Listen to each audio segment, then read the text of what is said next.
Hello, friends, it's Phil, and today is a little story that goes back nearly 19 years. And it's quite a big story, in fact, because let's say for some of the last 19 years, the idea that I'm going to share with you got lost. And I think it got lost because of the political noise around the idea. Not the idea itself, but the noise around the idea. So, in 2004, I just left a global.com. The company was called QXL Ricardo, and it was based in the United Kingdom. And QXL, for reference, competed for a number of years against eBay for the dominant position of the number one auction platform in Western Europe, and also the number one auction platform that did multi-language and multi-currency, multi-location. And that gives you a bit of a clue into the story that I had in mind some 19 years ago when I started all gardening. So let's just say I came back from work one day and I was chatting to the lady that was looking after our garden. Her name was Cindy, and she was more of a horticulturalist than a gardener as such. Over a period of a number of years, me and Cindy, built and developed and grew a beautiful garden. It was really, really quite cool, actually. And when we left that garden, there were some plants that were 15 or 16 years old, some incredibly beautiful plants. But the idea I had on leaving QXL and entering into this idea of all gardening was, the question I posed myself was, I wonder if it would be possible to connect in some way, for some purpose, the gardens and the gardeners of the planet Earth. Now, that seems like a big idea, and it seems like an idea that maybe doesn't have a chance of working. But here's the thing. I'd discovered Google Earth way back at the beginning of time, let's say. And I was fascinated by looking on Google Earth that really the planet Earth contained, or when you viewed it, sorry, rather than contained, when you viewed it, you could see two things. You could see the blue of the seas and the oceans around the world. And then you could see the green of the gardens, wild, managed, jungle, territories. Those were the two things that you could see. It's only when you look closer, very, very close, that you could see the towns and the cities and the places and the factories and the stadiums and the other stuff. But fundamentally, when you looked on Google Earth, you could see two things: the gardens and the seas and the oceans.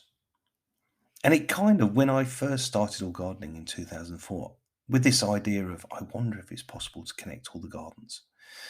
When I looked on Google Earth, I thought it was possible, because really, between any garden, between any landscape, all that separates the gardens is a fence or a hedge or a wall. There's not anything really to stop a garden becoming just a huge garden. So, in the context of this connecting all the gardens, one of the things that became or is very, very, very, very relevant is climate change. Way back in 2004, I don't think many people really considered climate change. At the time, it was before the financial crisis of 2006, 7, 8. At the time, the world was on this unbelievable dream that it could keep growing and it could keep using and it could keep taking from the planet that we live on. It was thinking that way. It was easy to grow. It was easy to develop. It was easy to take money. It was easy to try stuff. It was easy. But then that period of time came to an end. It closed. And actually, probably some 15, 16 years later, the implications of the financial crisis are still being felt. And they probably will be felt for a long, long, long, long time. But the other thing that's sitting alongside what's changed in the last 15 years, what's changed in the last 15 years is climate change hasn't changed. It's still changing. But what's changed more than anything is the political persuasion to want to change anything has been rubbed away. It's been removed. It's been erased. It's been suppressed. Because the world is in, to some extent, World War III at the moment with what's going on with Russia and Ukraine and Europe and China. But the world, the earth, is still going through change. And it reminds me, actually, I don't know if you've watched a movie called Don't Look Up, but Don't Look Up is this story where Leonardo DiCaprio plays this character who's a thoughtful, considered scientist. And he and a number of other scientists spot a comet coming towards Earth many years before it's anywhere near the Earth, they say. But the whole movie is about this narrative of don't look up in the sky because the comet's not really there, right? It will be dealt with eventually. One little idea that they have in the movie, which is quite mad, is that one of the characters who's a megalomaniac billionaire decides that actually what we're going to do is we're going to send some special robots onto the asteroid, the comet, the meteorite, and we're going to mine it for its minerals, and then that's going to make the planet more wealthy, and then the planet will have more money to deal with the comet that's coming. But there's no logic in that, is there, at all? Make more money for someone to try and deal with something that's coming towards Earth is like the most bizarre thought. But it's driven by politics. It's driven by massive, massive macro politics and social media and media. It's driven by the fact, this whole narrative of don't look up because, hey, everything's going to be all right. But look, the moral of the story in Don't Look Up is by the time they eventually realize that actually they need to deal with this comet, they can't. They try and destroy it with setting up a load of nuclear weapons to, blow it into smaller asteroids that would then cause less problems. But they fail. And the asteroid comes towards the Earth and kaboom, that's it, the end. But look, I guess from my small room what I'm doing here is I'm talking about something that was really relevant to me 18, nearly 19 years ago. What's relevant is I'd left a successful glowing global.com and I'd started looking at the planet and I'd started looking at gardens and I'd started looking at this idea of what if every gardener in the world connected together in one place, let's say, and decided in some way, that yet to be determined, but decided that actually you could change the outcome of climate change because we as gardeners, we as people that appreciate our lawns and our gardens and our trees could see it. We can see it changing more than, let's say, the indoor people. So, some 18/19 years later, actually, it'll be 19 years on the 19th of April this year, but I'm repurposing my thinking again, let's say. I've been distracted over the years, but I'm reframing my thinking onto this bigger purpose.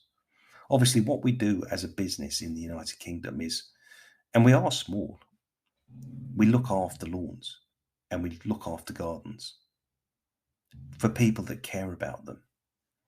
And I guess what I'm trying to do here is I'm trying to put down the foundation stone for an idea, really.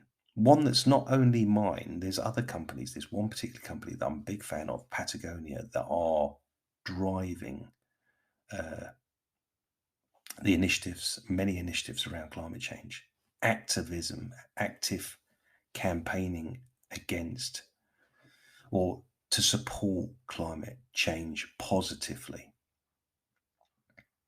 The thing is, we are we are only on we are only on the planet Earth for a short time. That's the truth. We're only here for a short time. And what we leave behind, the next generation take over. And I guess the idea I had 18/19 years ago was there's something better than just taking. You have to appreciate and you have to give. You have to give a little bit. Maybe you have to even live differently. And does that really sit in the world and society we have today? I don't know. Is it hard for a different way of thinking to be shared by others without being excluded for the fact that the majority think one way and politics thinks one way and there's another way that is the minority, let's say? I don't know. Anyway, where we are is here. We're at this place where it's really, really obvious that climate change is having an impact on the planet. And I guess my little idea that I shared with a good friend yesterday, Kat, over in Texas, we were discussing the big idea is I'm just putting it out there, really. The big idea is it possible for all the gardeners in the world, all the lawn fanatics in the world to kind of connect together in one place to create a voice for change? So I put up a little idea on the All Gardening website. It's basically a newsletter, and the newsletter's not there really to promote all gardening. It's there to promote and stimulate thinking. The newsletter will go out once a month. That's it. And I'm not going to be promoting the newsletter. It's just on the website. So if you're interested in the world as it is, the planet Earth as it is, and the future of it, and you've got a garden or access to a garden, or you're a lawn fanatic, or you're a plantsman, or or a tree fan, then why not join the newsletter? The other day, I looked at how many people had joined the newsletter in the last month or so. And I think I don't look at it often to see how many people are there, because the numbers don't really matter. The purpose matters more. And I went back, and when the last time I looked at the newsletter, I think there was a couple of people. There was just 2 or 3 people that joined the newsletter. And I thought, maybe I've got something wrong here. Maybe no one cares. But then I dipped in to the database just to have a little look. And there were 45 people. 45 people had joined the newsletter in the last, I don't know, couple of weeks or so. And I thought, well, actually, what I really thought was, I wonder what this means. What does this mean for the bigger purpose of all gardening? The smaller purpose is basically giving me something to do day to day, right? But the bigger purpose is something I've held on to for 19 years. And it's not about numbers. It's not about numbers. It's about purpose. So where that purpose goes and how it gets built and how it influences things, I don't know how that's going to happen.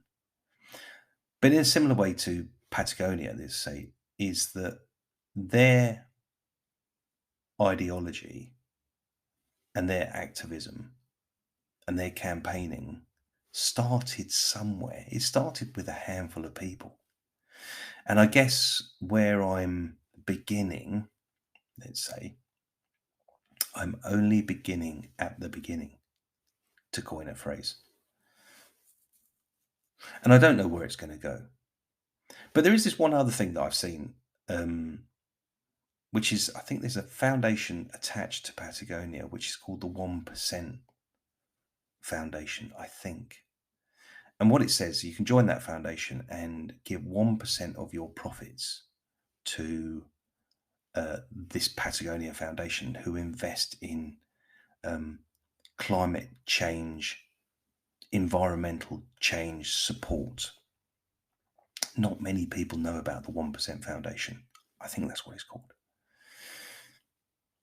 But in a similar way, I guess what's always fascinated me, and it's just the way I look at things, the macro view that I look at things. Obviously, just looking at things on a day-to-day basis is my obsession with grass and gardens, but my macro mind says, as I said before, when you look on Google Earth, you see 2 things. You see the oceans and the ice caps, let's say, and you see the gardens of the world. And there are millions upon millions upon millions upon millions of gardens and gardeners and lawn fanatics and other people that love the outdoor space. And really, I guess it would be great if some of you were to join the newsletter. And by joining the newsletter, you join a communication channel with me, and we can then do something positive. So, if you're wondering where you can find the newsletter, if you go to allgardening.co.uk and then go and look on the nav, there's a page called, it's just subscribe. You can go through that route. Just subscribe to the newsletter. There won't be any spam in it. It'll just be interesting, thoughtful thinking once a month from me to you. And obviously, when you receive it, you can then reply from you to me. But look, I'm at this inflection point where I've been looking back at the last 18 years and I've been thinking, if only I did what I really wanted to do at the start and kept doing it for the last 18 years. Wouldn't that have been amazing? Wouldn't we be somewhere that would be amazing? So this time round, obviously I'm sort of building back all gardening. But I'm building it back in all of the ways, all of the thinking that I had 18/19 years ago. I'm putting it in place. And I hope in the next 18 years, let's say, with consistent consideration, consistent building, and a community around all gardening, I'd like to think that something really, really, really, really, really, really exciting, interesting, or thoughtful will happen. So, anyway, that's it for me. Thank you for listening. That's been the longest podcast probably ever, but it's there. Purpose, intent, idea, and vision. It's big. It's a big idea. Where will it go? I don't know. But if you're listening, I love that statement, by the way, that Stephen Bartlett, if you go and look for Diaries of a CEO, there's a guy that basically does this podcast and he starts off with these words: I hope no one's listening, but if you are. It's a great hook. It's a great hook. But look, I hope you are listening. And if you are, join my newsletter and let's see what we can do over the next 18 years or more. Anyway, look, thanks for listening. Catch you again very soon. Take care. Ta-da. Bye.